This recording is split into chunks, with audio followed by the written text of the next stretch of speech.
Good morning, children. So, we continue with the questions and answers of the Browning version. Okay. Which course of study does Taplow prefer and why? Taplow prefers science to literature. He is very fond of science, you remember? He finds it a good deal more exciting than his play, which he considers quite unpleasant. And he finds it very difficult to understand also Greek plays. So he doesn't take any interest in such plays. Next, how does Taplow react to Mr. Frank's query? Query means question. And you considered view is that Agamemnon is Mark. And your considered view is that the Agamemnon is Mark, means very boring, not light at all. Taplow modifies his stand. He says that he doesn't think the play is a mug. He says play is not a mug. It has a good plot, in fact, a wife murdering her husband and all that. That means the story is not bad. His opinion is based on the way it is taught to them. Just a lot of Greek words. And Greek otherwise also is a very tough language. Greek words strung together and 50 lines in one gets them wrong. That means it is difficult to understand. This Taplow draws a fine distinction between the study of science and literature. So the next question, for whom is Taplow waiting and why? How does he feel? Taplow is waiting for his master, Mr. Crocker Harris. He has come in to do extra work on the last day of term because he missed a day last week when he was sick. So he has been given extra work.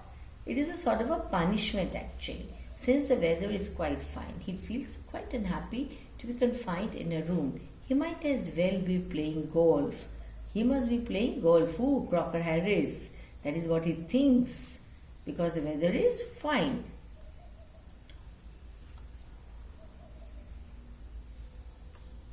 How, according to Taplow, Mr. Crocker Harris is unlike other masters? Other masters would certainly give a chap a form after his taking extra work, but Mr. Crocker Harris is unlike them. When Taplow asked him about his form, he told the boy that he had given him exactly what he deserved, no less and no more. That means what? He is impartial. Taplow is afraid that he might have marked him down. That means he might have got less marks rather than up for taking extra work. To him, doing some extra work doesn't matter. That will not affect the marks. How does Taplow react to Frank's suggestion? Why don't you cut? Cut means, as you people use the word bunk. Hey, come on, let's bunk. That is what it means. You could still play golf before lockup. Taplow is really shocked at his suggestion. He reacts strongly and says that he couldn't cut Mr. Crocker Harris. It has never been done during his stay there. If he did so, nobody could predict the consequences. That means severe punishment would be given. Perhaps so that is the reason nobody dares to disobey him. Perhaps he would follow Taplow home or do some such extraordinary thing. Why do you think Frank envies Mr. Crocker Harris? What possible lessons make him so unique? Frank envies Mr. Crocker Harris for the effect he seems to have on the boys in the form. They all seem scared to death of him.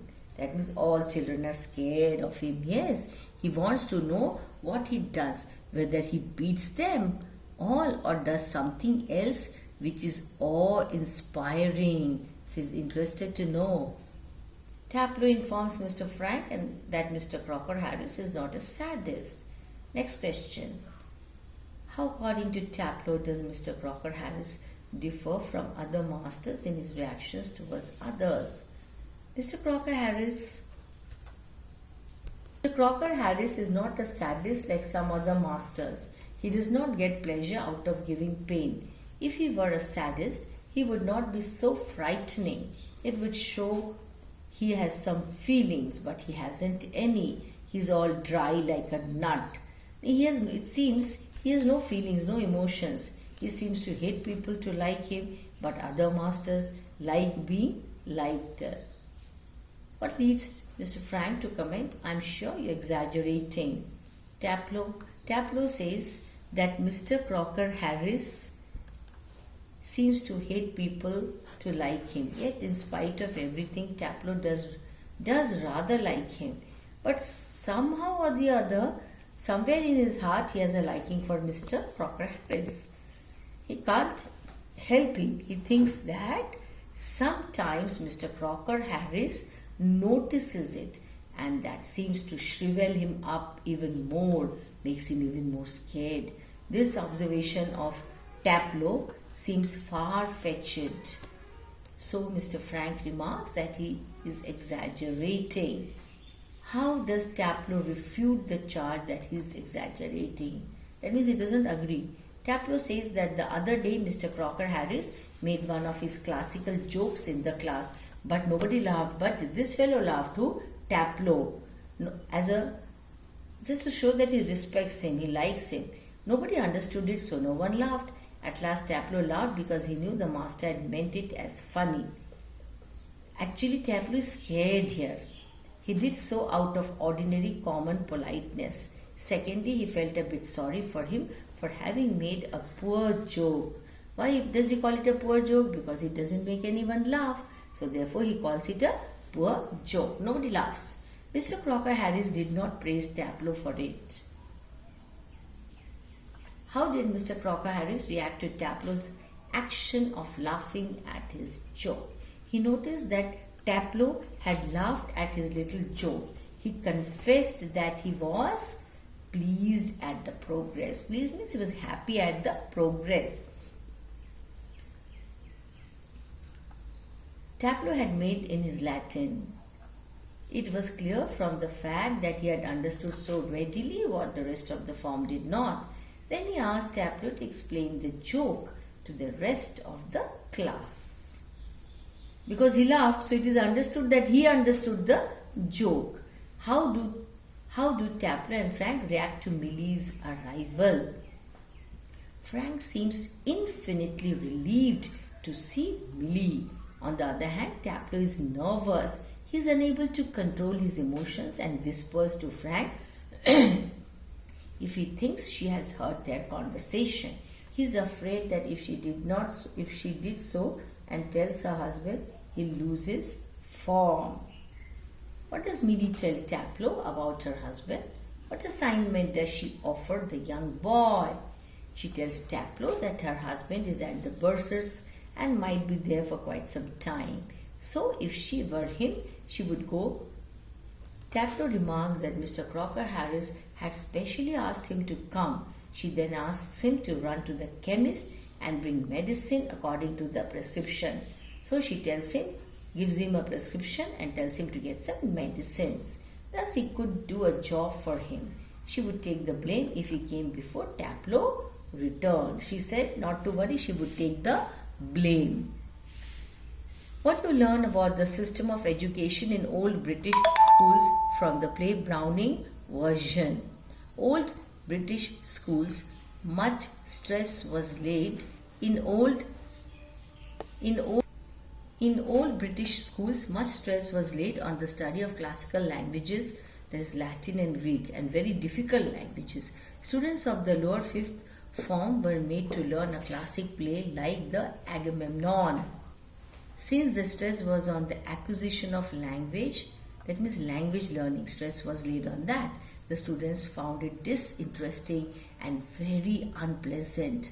They could specialize only after completing fifth form. There was a system of punishment. For a simple error, one had to repeat 50 lines. Students were also kept in or called for extra work. These were all punishments. They were mortally afraid of teachers like Mr. Crocker Harris, who would abide by rules. He always followed the rules and showed no human feelings. At the same time, the school had teachers who were sadists and others who would break the rules and tell results to the students. But this man doesn't. So, other teachers, they used to tell the results, but this man wouldn't.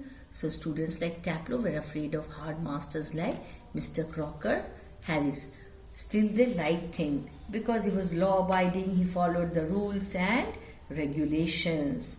So children, don't forget to note down these questions and answers in your notebook. Very important from the point of view of examination and otherwise also. Read, revise. That's all. Thank you.